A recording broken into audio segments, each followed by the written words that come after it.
de la película Soilers Point, película que forma parte de la sección oficial de esta 65 edición del Festival de San Sebastián.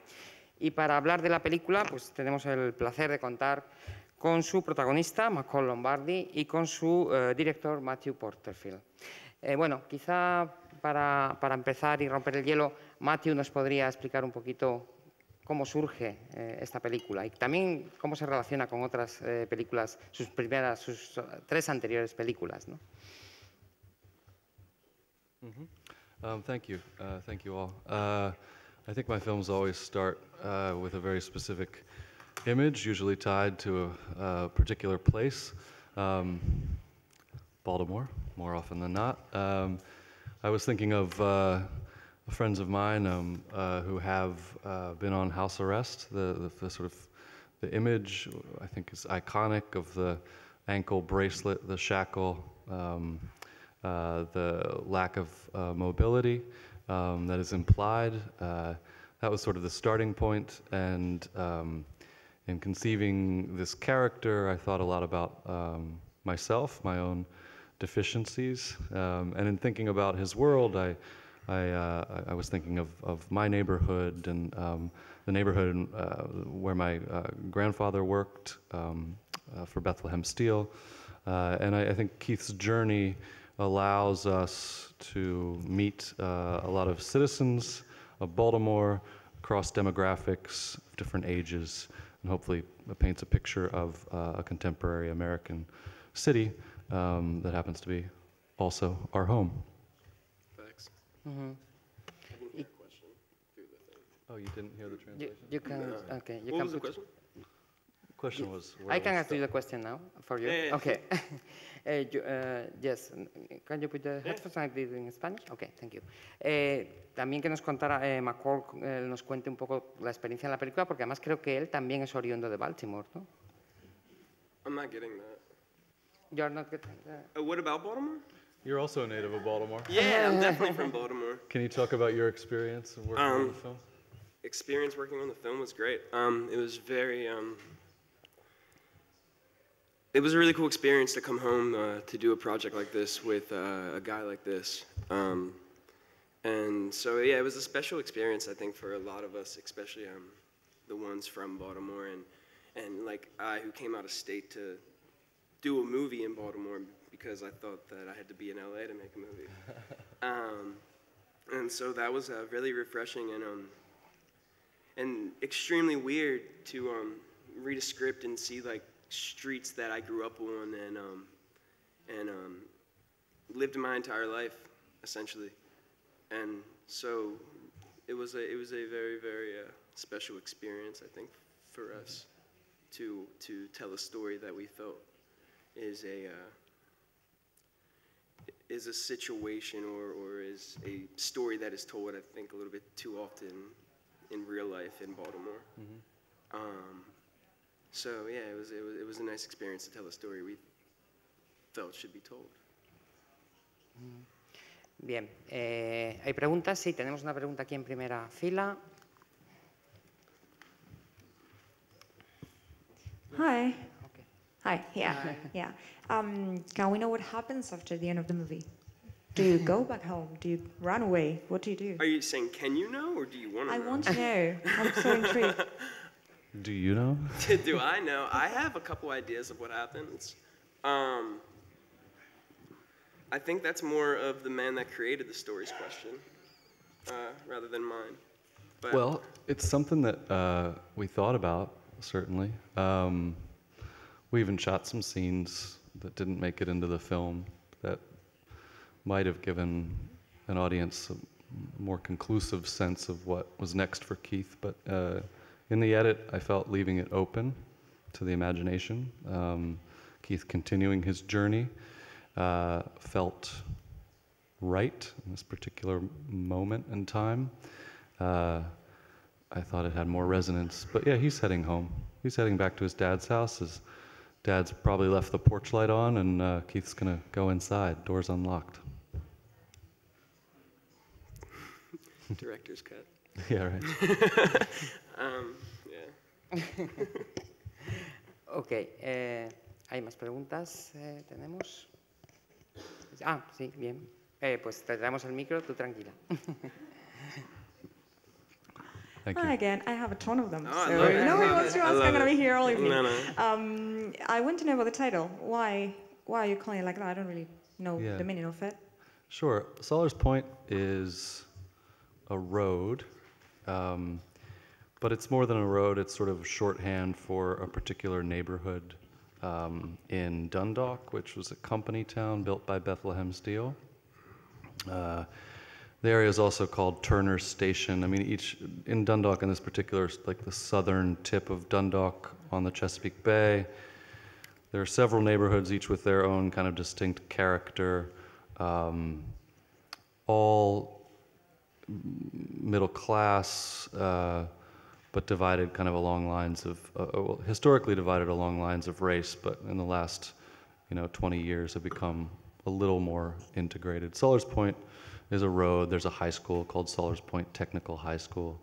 So it's a place in keeping with my first two films, Hamilton and Putty Hill, also named after roads and neighborhoods in Baltimore City. ¿Tenías más, decías? Sí, sí. Tranquila, sí. Hey, just leave it. Just Quédate leave con el it. micro y nos sigues preguntando. Keep them coming. Yeah. I wanted to ask you, the actor, how do you get ready for this? Like, well, what do you think about the script when you got it, and how do you get ready for this role? When I got the script, I was like a little kid just grinning ear to ear because, I was reading a script taking place where I'm from. So, and again, that's not an often thing. Doesn't happen really often. I mean, unless they're filming like House of Cards up in Maryland, but faking it for DC or The Wire, like everybody knows. But when I got the script, I mean, the character, he's a lot like me, but he's a lot not like me in any way. So, I had to deal with, like, for one of the things, I did talk to my mother for, like, the whole entire shoot and pre-production, because in the film, my mom's dead, and I'm a mama's boy in real life. So, I was like, how do I portray loss like that from somebody I love so much if my number one supporter is calling me every day? So I, like, cut off my mom for 2 months of pre and filming. And so, like, stuff like that, just, like, to help me just really feel loss. And I moved into the neighborhood that we were filming. There's the streets that I don't know if we filmed on that street. We did. I don't know. Yeah. So one of the streets in the film I'm actually living in. We did a bunch of things so I could. We visited a state prison together. Yeah, we went to the Jessup State Prison in Maryland together, and we met with inmates and picked their brains for a day. And I think we just tried to get a sense. We met with some real gang members, and they read our script and gave us some notes on things we should and shouldn't say, for one. But like it was very authentic. We at least tried to make it as authentic as we can. I think, just so I don't know why, just because we do it that way. So yeah, it was a bit of prep for all of us. So yeah. I'm gonna ask another one. I love it. So yeah, about the character as well. For the director, I guess. What is it about the character that makes him unable to stay out of trouble? How do you think of that character like that? I think he's a relatively self-hating individual, and that self-hatred manifests itself in self-destructive ways. He's impulsive. He doesn't always think before he acts. But fundamentally, yeah, I was thinking of him as someone who's, on some level really self-hating and critical and unhappy, but doesn't know how to love himself, really, or struggles with it. Mm-hmm. Tenemos ahí una pregunta. Sí, hola. Mi pregunta es para el actor. Oh, shoot. Bueno, mi pregunta está relacionada con la anterior película que hiciste, American Honey, que considero que es una película muy diferente a esta en cuanto, bueno, esta la considero que es una película más, entre comillas, tradicional en cuanto al guión, el desarrollo. Y mi pregunta es, ¿cómo sentiste tú al preparar este personaje? ¿Cómo fue para ti hacer esta, que creo que es, no sé si es la siguiente película que hiciste después de American Honey, pero cómo de diferente fue para ti hacer esa película tan improvisada a lo mejor que fue American Honey y a la hora de enfrentarte a este segundo papel? Gracias. Yes, you don't It's not getting. It's coming through in Spanish. It's because you don't have the right channel. You have to put... I don't know how to work this. three. What was the question? Yeah, what was the question? I can say it in English. I just, sorry. Oh, you speak English? Yeah, but I feel more comfortable saying it in Spanish. Thank you. No, it's fine, it's fine. I was saying that your first film, American Honey. Yeah. What about it? It's so different from this one. It's more, for me, it was like more improvised. It wasn't that traditional in comparison to this one. And I think this is your second film after American Honey. Maybe I'm mistaken. You're mistaken. Well, my question is, how did you prepare the role? And how different it was from the way in which you did American Honey, which was like maybe more improvised, maybe more open. Well, American Honey was filmed over a longer time span, so we had a full range of months to do what we wanted to do. It was a completely different film than this. This is much more, keeps one sane and intact. More structured. Way more structured. But again, but that's how she worked. And but the prep for this was much different because in Honey we didn't go in with a script. None of the cast got a script, so we just kind of went in like, we trust you. Here we are. See you in a couple months. And yeah, it was a different movie. It was a completely different in every aspect of filmmaking, at least for an actor, at least. And to this, I was just talking about my prep for it, was mainly just channeling solitude and being alone a lot. Yeah, whereas you were just like on a road trip with the whole cast in American Honey. Yeah, well, with Honey, you was like, hey, this is going to be your family for 2.5 months. Try not to kill each other. Yeah. I really don't even know how to answer that question, my friend. Yeah, Honey was just a completely different thing, different character. My character in Honey was a nutcase. Obviously, you've seen it. So, yeah, just a completely different flavor of a person. But still kind of like a little bit similar. They're both off-the-wall characters now I'm thinking about it. Like, they're both really willing to fight for the sake of fighting. And they don't really have their brain completely together. And I'm sure that Corey and Honey was probably from a similar city. Well, I mean, I think I'm from Baltimore, Honey. That's right. Yeah. Okay. So, yeah, it was just, I'm sure they grew up very similarly. But when Andrea got there and she gave me my character, well, I knew my character description when we sat down with me and her to like bring a character to life. Yeah, she just told me to just go crazy on stuff. So I did. I don't know. It was a weird movie. But yeah, somebody please ask another question. Thank you. I hope I gave you something.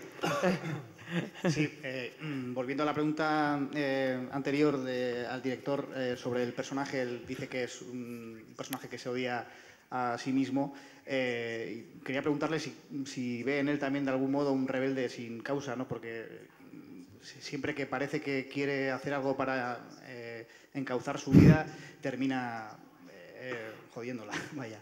Y luego otra pregunta también para el director sobre el personaje de Jim Belushi, bueno, que hace un pequeño papel, pero en un registro dramático también muy interesante. ¿Cómo ha sido trabajar con él? Thanks. Yeah, definitely Nick Gray's Rebel Without a Cause was a reference here. I love that movie, and I think in some ways James Dean and McCall's characters they have some similarities. They're charming, they have a lot of energy, but they don't know how to direct it. They're unhappy, but they don't know why. Or maybe they do, but they don't know what to do about it. Feeling trapped. Yeah, feeling trapped with an explosive energy. It was great working with Jim Belushi. He's a very generous actor, certainly the most experienced actor I've ever worked with. So I learned a lot as well. You know, he's been in many, many films and television, and he does improv theater as well.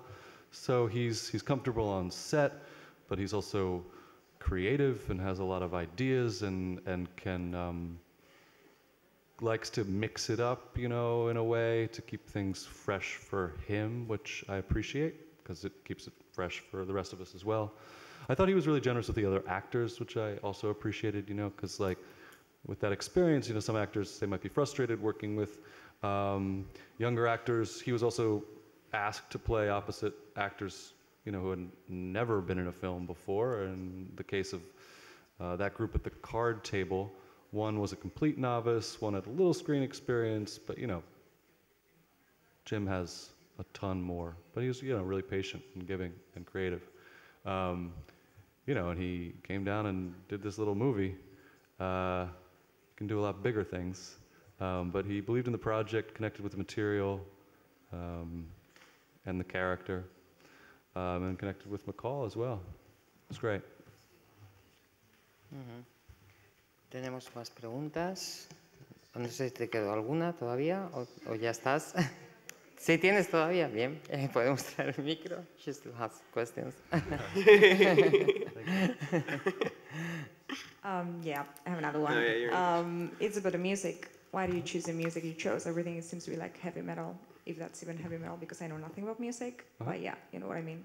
Yeah, I think about music a lot when I'm writing, and then of course when we're editing.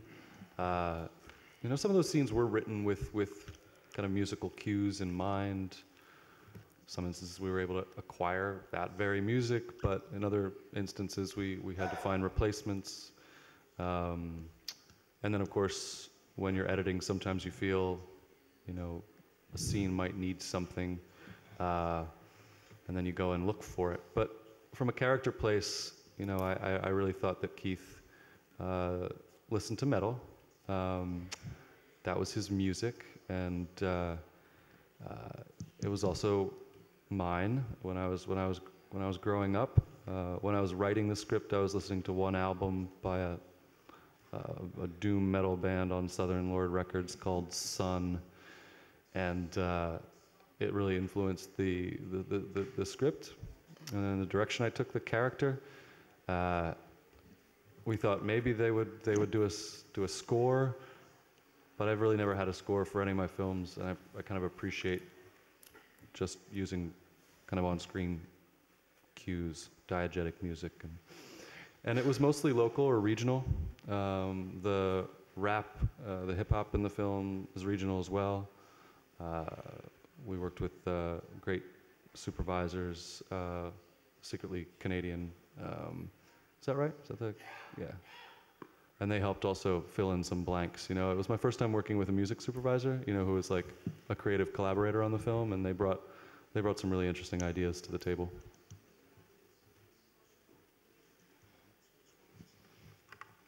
¿Ya? ¿O tienes algo más? Bien. Más preguntas tenemos aquí. Sí, le pasamos desde ahí. Hello, congratulations for the film. Mi pregunta sería, bueno, estamos ante un ex convicto, ¿no?, que después de un arresto domiciliario no consigue reinsertarse en la sociedad, digamos. Has hablado del odio que tiene el personaje a sí mismo. ¿Ese es el motivo que no le permite reinsertarse? Y quería saber en particular si creéis en la reinserción social de los presos. Gracias. Good question. Very good question.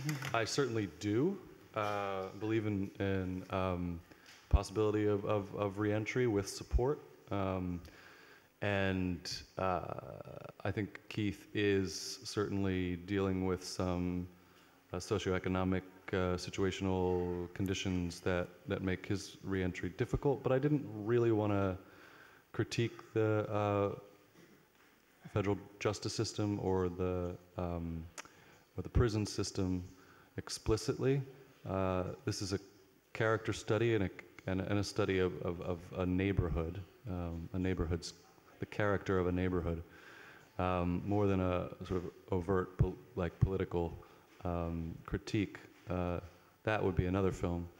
But yes, I've worked with ex-offenders myself, and know a lot of people that have been in and out of prison, and totally know that rehabilitation is possible. This particular character, he may not go back to prison, but he has made the choice to return to the criminal activity that landed him there in the first place. And that's a choice that he made. He has a lot of support, relatively. I mean, he's got a loving family, even if dad's a little hard on him, he's got a very loving, generous grandmother. But Keith will never, ever see that. Right. So, yeah, I just had that for that. Sí. Quizá también, profundizando un poco en esto que acabamos de decir, llama la atención el hecho de que el protagonista sea de raza blanca. Quizá tenemos una visión muy estereotipada, ¿no?, de que estas comunidades son los afroamericanos, ¿no?, los que de alguna forma están relacionados con la droga, la violencia y tal, y en su película vemos también a una persona de raza blanca. ¿Esto fue intencionado de alguna manera, era una manera de romper prejuicios? Si podía un poquito explicar esto. Yeah, thanks for that question. Yeah, definitely always thinking about how whites and blacks, people of color, men, women, of the middle class, which is certainly a diverse spectrum, are represented on screen. I think about questions of representation a lot. We do see a lot of characters of color in television and films involved in criminal activity, and it's certainly a reality for lots of whites in American cities as well. We're all touched by drugs, I think, or I've found in one way or the other. But yeah, I'm also, as a white man, I'm not going to tell the story of a black ex-convict trying to, re-enter. It doesn't particularly feel like my right. But I do think it's a priority to represent the diversity of the city and the things that sort of unite us, rather than the things that divide us. So, there is a common experience within the sort of working lower middle class that does, I think, cross lines of race. I won't say that there isn't, it isn't a very different experience growing up black in Baltimore than it is growing up white, but we're certainly dealing with some of the same things. And yeah, I wanted to just try to paint a picture of a community that I know and the diversity that I've found there. And yeah, most of the people, in my neighborhood growing up that were involved in drugs, well, actually almost all of them were whites. And we look at the prison system, and it's pretty mixed. But in television, we have an interest in portraying, I think, people in sort of in maybe limited ways that don't actually reflect the reality of our country. Gracias. Tendríamos tiempo para una última pregunta, si alguien quiere, para cerrarla. Bueno, pues la voy a hacer yo entonces. Para terminar ya la rueda de prensa. Matthew, en sus anteriores películas creo que hay un punto en común con esta, con Sollers Point, en el hecho de que son retratos juveniles, ¿no? ¿Qué es lo que le interesa de este momento de la vida de la persona? ¿Por qué se centra siempre en él? Thank you. I guess, yeah, I have an interest in